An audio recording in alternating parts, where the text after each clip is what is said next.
मुंसिफ TV में आप सबका इस्तकबाल है। मैं हूं आपके साथ नदीम। हमारे साथ इस वक्त मोहम्मद अशफाक साहब मौजूद हैं, जिनका यूपीएससी में 770 रैंक आया है। सर, आपको सबसे पहले तो बहुत बहुत मुबारकबाद। शुक्रिया। इस कामयाबी के पीछे राज क्या है? किस तरह से ये कामयाबी आपको मिली? यूपीएससी सिविल सर्विसेज का एग्ज़ाम देना क्लास 10 से ही मेरी ख्वाहिश थी जी।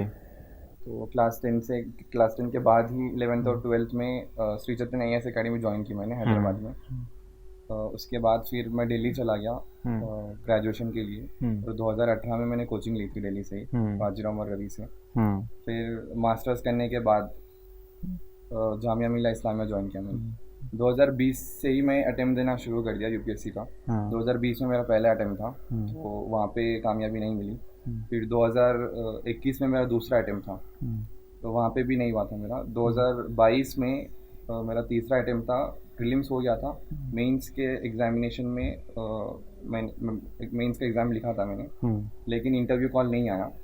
तो फिर उसके बाद ये फोर्थ अटेम्प्ट है मेरा 2023 का, और अल्हम्दुलिल्लाह इस बार 770 रैंक आई है मेरी। मतलब टोटल आप फोर्थ अटेम्प्ट रहा आपका? जी, ये मेरा फोर्थ अटेम्प्ट है। फोर्थ अटेम्प्ट कंप्लीट आपका रिजल्ट आ गया 770? जी, फोर्थ अटेम्प्ट में ही रिजल्ट। जी जी जी जी। तो पहले से आपको यकीन था कि इस मरतबा हमारा निकल जाएगा, हमारा रिजल्ट अच्छा आएगा? नहीं, ये तो कभी यकीन नहीं होता, क्योंकि इतना कंपटीशन है कि बहुत अनप्रेडिक्टेबल है जो रिजल्ट आता है यूपीएससी का। बहुत सारे फैक्टर्स उसमें प्ले करते हैं। यही अपना हार्डवर्क भी चाहिए और थोड़ा सा लक भी होता है। तो कॉन्फिडेंट तो कभी नहीं होते कि इस बार हो जाएगा, बट कोशिश तो हमेशा करते ही रहना है। तो आपको सबसे पहले कैसे मालूम चला? आप सिस्टम पर बैठे हुए थे, किसी का कॉल आया कि हाँ भाई आपका रिजल्ट 770 है? एक्चुअली 2-3 दिन से ही कह रहे थे कि आ जाएगा रिजल्ट। बट जिस दिन रिजल्ट आया उस टाइम पे मैं मस्जिद में था, ज़ोहर की नमाज़ पढ़ रहा था। अच्छा। तो उस टाइम पे मुझे पता था कि अभी आने वाला है 5-10 मिनट में। और कॉल्स आना स्टार्ट हो गए थे। तो मैंने अपने फ्रेंड्स को बता के रखा था कि अगर नाम आया लिस्ट में तभी कॉल करना, वरना मत कॉल करना। क्योंकि PDF में नाम चेक करना बहुत एंग्शियस नर्वसनेस फील होता है। तो मैंने फ्रेंड्स को बोल दिया था। तो जैसे कॉल आया तो मुझे पता चल गया था कि हो गया है, बट मुझे रैंक नहीं पता थी अपनी। तो फिर मैं जब बाहर आया, फिर कॉल रिसीव किया, तब उन्होंने बताया कि 770 रैंक है। 770 रैंक है। तो घर वालों को भी आपने बताया? घर वालों को मैंने वहीं पे बाहर रह के मैं अब्बू को कॉल किया, मैंने उनको बता दिया, वो बहुत खुश हुए। फिर जल्दी घर आया मैं, अम्मी घर पे ही थी, तो उनको बताया। फिर तो पूरे घर में खुशी का माहौल है? खुशी, अम्मी की आंखों में आंसू आ गए थे। खुशी मतलब 4 बार से कोशिश कर रहे, तो कितनी मर्तबा हम लिस्ट में नाम देख रहे अपना, कहीं ना कहीं पे नाम नहीं आता। तो बहुत सैड फीलिंग है वो। जैसे ही नाम दिख गया फाइनल लिस्ट में, तो 7 स्काई पे था उनकी खुशी। तो किस तरह से आपने तैयारी की? इस दरमियान किस तरह की मुश्किलात को आपको सामना करना पड़ा? पहले तो ये था कि गाइडेंस नहीं था क्लियरली। सिविल सर्विसेज एग्जामिनेशन में गाइडेंस का बहुत कमी है। तो बहुत सारे एस्पिरेंट्स तो है, बहुत लोगों को लिखना है एग्ज़ाम, लेकिन उन लोगों को गाइडेंस नहीं मिल पा रहा। तो मेरे साथ भी यही हुआ था। IAS अकेडमी ज्वाइन की मैंने, वहाँ पे थोड़ा बहुत ठीक से मिला था मुझे, लेकिन दिल्ली जाने के बाद भी ग्रेजुएशन और मास्टर्स के टाइम पे इतने सारे रिसोर्सेज है, इतना सारा इन्फॉर्मेशन है जी, कौन सा प्रायोरिटाइज करना है कुछ पता नहीं था। अगर सीनियर्स भी नहीं थे कुछ गाइड करने के लिए, और मिस इन्फॉर्मेशन बहुत ज़्यादा था कि ये पढ़ लो वो पढ़ लो, तो वहाँ उसमें दिक्कत होती थी। और सेकेंड, ग्रेजुएशन और मास्टर्स के टाइम पे ये डिफ़िकल्टी होती थी कि कॉलेज के सेमेस्टर के एग्ज़ाम्स भी हैं, साथ में यूपीएससी की भी तैयारी करना है, दोनों को मैनेज करना बहुत मुश्किल होता था। कभी असाइनमेंट्स पेंडिंग हो गए, कभी कुछ टर्म पेपर सबमिट करना है, तो वहाँ पे भी मैनेज नहीं हो पाता था। लेकिन मास्टर्स के बाद थोड़ा सा स्मूथ हो गया, जामिया में जाने के बाद वहाँ पे पढ़ाई बहुत अच्छे से हो गई थी। कितने घंटे आप पढ़ाई करते थे? ऐसा कोई फिक्स टाइम नहीं था, तो कंसिस्टेंसी तो नहीं थी। कभी कभी 8 से 9 घंटे आता था, लेकिन जब एग्ज़ाम पास आ रहे थे, प्रीलिम्स आ गया, तो 12 घंटे भी पढ़ते थे। मेंस के टाइम पे और ज़्यादा पढ़ते थे। जैसे आपका यूपीएससी में 770 रैंक आया है, बहुत सारे मुस्लिम्स हैं मतलब जो तैयारी करते हैं, जो पढ़ाई कर रहे होते हैं, लेकिन वो बीच में छोड़ कर चले जाते हैं, उनके लिए क्या कहना चाहेंगे? बहुत सारे लोग डिमोटिवेट हो जाते हैं कि नहीं हो सकता आगे, यही हमारा यही किस्मत में लिखा हुआ है। तो ऐसे डिमोटिवेटेड नहीं होना चाहिए। आज आप देखो 50 मुस्लिम्स हैं ऑल इंडिया में सिविल सर्विसेज एग्जामिनेशन की लिस्ट में, तो इनको इंस्पिरेशन लेके सबको आगे आना चाहिए, नॉट जस्ट मुस्लिम्स, सारे लोगों को आना चाहिए आगे, और खुद पे भरोसा रखना चाहिए। और अगर फैमिली का सपोर्ट मिल गया तो बहुत अच्छी बात है, क्योंकि फैमिली का सपोर्ट ही बहुत कीमती होता है। तो आप कभी पढ़ाई के दरमियान कभी डिमोटिवेट हुए थे? जी, ये तो बहुत बहुत बार आते हैं ऐसे इंस्टेंसेस। कोई एक कंडीशन आपका जो ऐसा हुआ, एक हादसा आपके साथ ऐसा, जब बहुत ज़्यादा डिमोटिवेट हो गए हो और ये चाह रहे हो कि अब छोड़ देते हैं पढ़ाई, इससे अच्छा कुछ अल्टरनेट तलाश करते हैं, कभी ऐसा हुआ था? जी जी जी, ये मेरे साथ हुआ था। और एक इंसिडेंट था 2022 का, मेंस का रिजल्ट आ रहा था मेरा, तो मैं दिल्ली में ही था, जामिया में ही था। रिजल्ट देखा मैंने तो मेरा लिस्ट में नाम नहीं था, इंटरव्यू तो कॉल नहीं आया था इंटरव्यू का यूपीएससी से। तो वो मेरा थर्ड अटेम्प्ट था, और मास्टर्स के बाद भी 1 साल हो गया था ऑलरेडी। मास्टर्स में जो प्लेसमेंट के ऑफर्स आए थे वो सारे मैंने रिजेक्ट किए थे, और आउट ऑफ कैंपस भी प्लेसमेंट हुआ था मेरा, वो मैंने सैक्रिफाइस करके मैंने सोचा था कि इसको ही कंटिन्यू करते हैं। उस टाइम पे मुझे ऐसा फील हो रहा था कि बहुत कुछ सैक्रिफाइस कर दिया और लिस्ट में नाम नहीं आ रहा है, तो बहुत इमोशनली लो स्टेज था मेरा वो। तो उस टाइम पे ऐसा लग रहा था कि ऑलमोस्ट गिव अप कर दूं, कुछ ऑल्टरनेटिव्स कैरियर पाथ्स यूज़ कर लूँ, जैसे कुछ फेलोशिप करके कुछ और स्विच कर दूँ, यहाँ पे कॉर्पोरेट में चले जाऊँ या तो उस टाइम पे बहुत लो स्टेज था। लेकिन मेरे डैड थे, उन्होंने बहुत मोटिवेट किया, इवन माई सिस्टर, मेरी एल्डर सिस्टर है जी, और माई मॉम ऑल्सो, सब लोग बहुत मोटिवेट करते थे कि ऐसा नहीं करना चाहिए, जो ख्वाहिश थी एक बार उसको, आप नहीं हुआ तो फिर से कोशिश करो, फिर से कोशिश करो, ऑलमाइटी विल हेल्प यू, यही कहते थे हमेशा। और ये जो सपोर्ट मुझे फैमिली से मिला वही रीज़न है कि मैंने कॉन्फिडेंस गैदर किया, स्ट्रेंथ गैदर किया मैंने, और हर एक अटेम्प्ट के लिए मैंने कोशिश की। मुस्लिम ज़्यादातर पढ़ाई से दूर हो रहे हैं, बताएं, पढ़ाई नहीं करते या छोड़कर चले जाते हैं। आपको कैसे लगा कि आप यूपीएससी क्यों करें, आप क्या सोचकर यूपीएससी करें?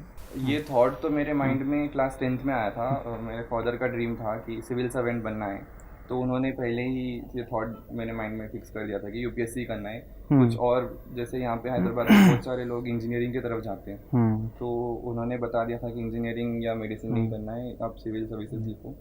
तो वो थॉट तो वहाँ से आया है। और जो बात कि बहुत सारे मुस्लिम्स नहीं आते, डिमोटिवेट हो जाते हैं, ये रीज़न है कि डिस्ट्रैक्शंस बहुत ज़्यादा है, तो वो डिस्ट्रैक्टेड नहीं होना चाहिए। और अगर तालीम उनको अच्छी से हासिल की बचपन से ही, अगर एजुकेशन अच्छा मिला और उनको गाइडेंस अच्छा मिला, तो वो स्ट्रेंथ गैदर करके आगे चल सकते हैं। किसी को फाइनेंशियली बहुत प्रॉब्लम होती है, घर से सपोर्ट नहीं होता है, किसी को रास्ता दिखाने वाला नहीं होता है, तो उन लोगों के लिए क्या कहना चाहेंगे? किस तरह की मुश्किलात सामने आती हैं आपको, और उस चैलेंज को फेस कैसे करें? जो चैलेंजेस सामने आते हैं उस चैलेंजेस को फेस कैसे करें? फाइनेंशियल चैलेंज तो आता है, बहुत सारे फैमिलीज में आता है, तो फाइनेंशियल चैलेंज को फेस करने के लिए आई थिंक अपने कंट्री में बहुत सारे फ्री रेजिडेंशियल कोचिंग प्रोग्राम्स चल रहे हैं जी, जैसे जामिया का भी एक प्रोग्राम है, अपने हैदराबाद में भी एमएस एकेडमी का कुछ प्रोग्राम है, वहाँ पे मैं इंकरेज करता हूँ कि वहाँ पे आप अप्लाई करो, वहाँ पे आप ज्वाइन कर लो, क्योंकि वहाँ पे आपको फाइनेंशियल सपोर्ट मिल जाएगा वहाँ से। बहुत सारे स्कॉलरशिप्स भी है जो ट्रस्ट और एनजीओ देते हैं, फाइनेंशियल सपोर्ट के लिए वहाँ से आप कर सकते हैं। फैमिली सपोर्ट के लिए आई थिंक पेरेंट्स को समझना चाहिए कि उनको अपने ऑफस्प्रिंग्स पे उनको भरोसा रखना चाहिए कि उनके चिल्ड्रन पे विश्वास होना चाहिए कि कर सकते हैं, और उनको अगर फैमिली सपोर्ट मिल गया तो आई डोंट थिंक इम्पॉसिबल नहीं है जी। बहुत सारी मुस्लिम लड़कियां इस बार यूपीएससी में टॉप की हैं, किसी का 9th रैंक है, किसी का 18 रैंक है, इस तरह से रैंक सबका आया है, 9th रैंक। तो उन लोगों के लिए क्या कहना चाहेंगे जो अपनी बच्चियों को बाहर नहीं निकलने देते और पढ़ने के लिए आगे बढ़ने नहीं देते? बहुत सारा मुस्लिम्स में बहुत सारे ऐसे केसेस होते हैं, उन लोगों के लिए, उन माँ बाप के लिए या उन बहनों के लिए क्या कहना चाहेंगे? मुस्लिम्स कम्युनिटी में ये होता है कि गर्ल्स को पढ़ने नहीं देते जी, ज़्यादातर ये हम सबको पता है जी। ज़्यादा से ज़्यादा अभी थोड़ा सा लिबरल हो रहे लोग, 12th डिग्री तक मैक्सिमम पढ़ा रहे, उसके आगे कुछ ना कुछ हो जाता है, कहीं पे शादी वादी कर देते या फिर वो खुद स्टॉप कर देते। तो ये जो माइंडसेट है पेरेंट्स का और जो अपने कम्युनिटी के जो एल्डर्स का माइंडसेट है वो चेंज होना चाहिए। दीन के साथ साथ दुनिया की तालीम भी ज़रूरी है मेरे ख्याल से, क्योंकि अगर हम यहाँ पे तरक्की करेंगे तो कम्युनिटी के लिए बहुत अच्छा होगा। तो वीमेन स्पेशली मुस्लिम गर्ल्स अगर वो आगे चल के कुछ अच्छे पोजीशन पे रहेंगे तो पूरी कंट्री का, पूरी सोसाइटी का एक डेवलपमेंट होगा। जैसे अभी लगातार लोग हिजाब को लेकर बड़ा इशू बनाए, तो आपको क्या लगता है, जिस तरह लोग कहते हैं कि हिजाब की वजह से पढ़ाई में लोग डिस्टर्ब होता है, पढ़ाई नहीं कर पाते, तो क्या ये सच है कि हिजाब की वजह से, हिजाब के साथ लोग अच्छी से पढ़ाई कर सकते हैं? हिजाब का बस ये है कि अगर किसी को हिजाब पहनना है तो उनको उनकी पर्सनल चॉइस होनी चाहिए, कोई रिस्ट्रिक्शन नहीं होना चाहिए। नॉट जस्ट हिजाब, किसी भी विमेन की कोई भी ड्रेसिंग स्टाइल हो, अगर वो कुछ और भी पहनना चाहती है तो वो उनकी मर्जी है। तो किसी को अथॉरिटी नहीं है कि आप ये कपड़े मत पहनो और ये कपड़े मत पहनो, वो अपनी अपनी पर्सनल चॉइस है। तो ऐसे कोई रिस्ट्रिक्शंस नहीं होने। तो ऐसे आपने पढ़ाई शुरू में कहाँ से, 10th 12th आपने कहाँ से की? क्लास 10th मेरा यहीं से हुआ है। क्लास 1 to 10th में यहीं पे जनप्रिया हाई स्कूल में था, मियाँपुर में ही। जी। तो क्लास 10th के बाद 11th और 12th मैंने कॉमर्स और इकोनॉमिक्स लिया था मैं, मैथ्स के साथ। जी। वो श्री चैतन्य IAS एकेडमी में किया मैंने, जी। बोरमपेट कैंपस है। जी। फिर उसके बाद मैं दिल्ली चला गया, Shri Ram college of commerce में मेरा ग्रेजुएशन हुआ है, BA इकोनॉमिक ऑनर्स से। जी। 2020 में मैंने ग्रेजुएशन कंप्लीट किया। 2020 के बाद मैंने मास्टर्स किया है दिल्ली स्कूल ऑफ इकोनॉमिक्स से, MA इकोनॉमिक्स किया है मैंने। तो 2022 के बाद मैं जामिया मिल्लिया इस्लामिया चले गया, रेसिडेंशियल कोचिंग अकेडमी। जी। तो वहाँ आपने कोचिंग ली है? वहाँ पे वहीं पे अभी कोचिंग ले रहा हूँ, अभी भी वहीं पे हूँ मैं। अच्छा।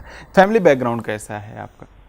फैमिली बैकग्राउंड, ग्रैंड पेरेंट्स जो है वो बहुत बैकवर्ड विलेज से आते हैं, कोटलापल्ली विलेज तांडूर में है वहाँ पे। तो अभी चाचा चाची दादा दादी वहीं पे रहते हैं। अब्बू जो है ना 1992 में वो हैदराबाद आ गए थे। उनका ये था कि कुछ करना है। क्लास 10 के एग्जाम्स दिए वो, उनका क्वालिफिकेशन सिर्फ क्लास 10 है, उसके आगे उन्होंने कुछ नहीं किया। ITA में थोड़ा सा कोर्स किया था जी। वो हैदराबाद आने के बाद मेरे डैड उनके मामू के पास रह रहे थे। उनके मामू के पास रह के उन्होंने स्कूटर मैकेनिक का जॉब स्टार्ट किया था जी। तो पर मंथ उनको बहुत मिनिमम मिलता था, 1000-1500 ऐसा कुछ। वहाँ से उन्होंने स्टार्ट किया था जी। स्कूटर मैकेनिक का जॉब करते हुए वो ऐसे ही मल्टीपल जॉब करते थे जी।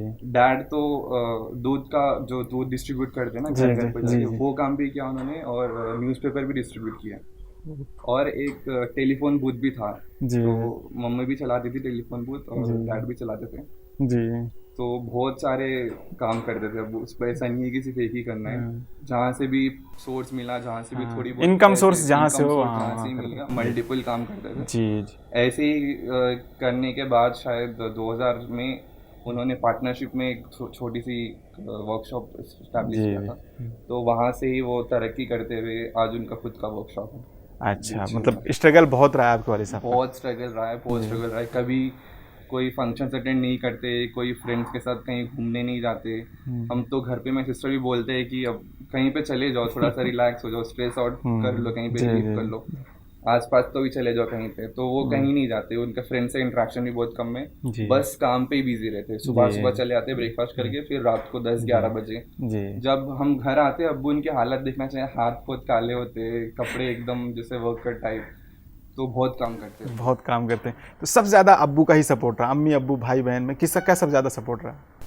डैड का ही सपोर्ट था बहुत ज़्यादा। ऐसा नहीं है कि मम्मा नहीं करती थी जी। डैड का बहुत ज़्यादा सपोर्ट था, फाइनेंशियली, इमोशनली, हर स्टेज में उनका सपोर्ट था जी।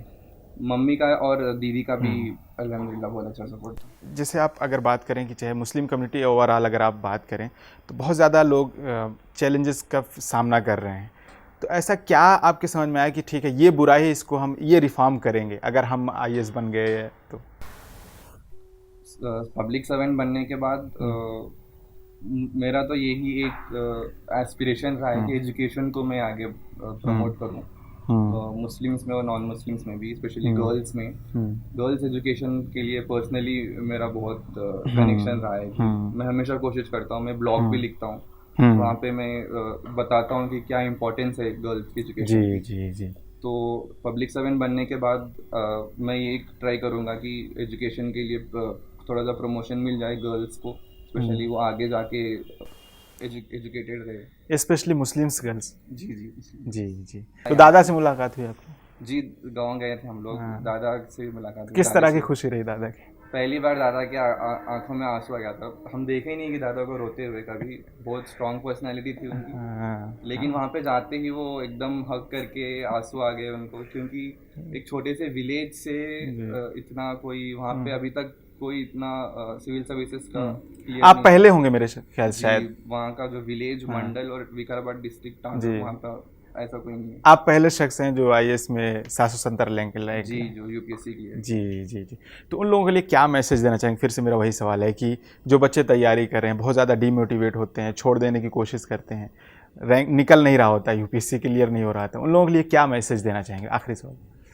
बस मेरा ये मैसेज है कि खुद पे कॉन्फिडेंस रखो और ऑलमाइटी पे ट्रस्ट रखो कि जो आप कर रहे हो, जो मेहनत आप कर रहे हो, वो किसी ना किसी दिन सक्सेसफुल हो जाएगी। आपका लिस्ट में नाम आ जाएगा। कभी डीमोटिवेट नहीं होना है। अगर हो रहे हो तो फैमिली से इंटरेक्शन कर लो, और कोई लोग हैं जो आपके चाहने वाले हैं, उनसे बात कर लो। वहाँ से अगर आपको सपोर्ट मिल गया, ऐसा एक कोई सोर्स होना चाहिए जो आपको हमेशा सपोर्ट करते रहे। वो अगर आपके पास है तो आप डीमोटिवेट नहीं होगे और आगे सक्सेस की तरफ आप बढ़ सकते हैं। चलिए, बहुत शुक्रिया आपका बात करने के लिए। बहुत शुक्रिया। तो आपको बता दें कि मोहम्मद अशफाक साहब हैं, जिनका यूपीएससी में 770 रैंक आया है। इनका साफ तौर पर कहना है कि खुद पर कॉन्फिडेंस रखो और अल्लाह पर भरोसा करो, कामयाबी मिलती है। ये इंटरव्यू आप मुंसिफ टीवी इंडिया पर देख रहे हैं। कैमरामैन शिवा के साथ मैं नदीम।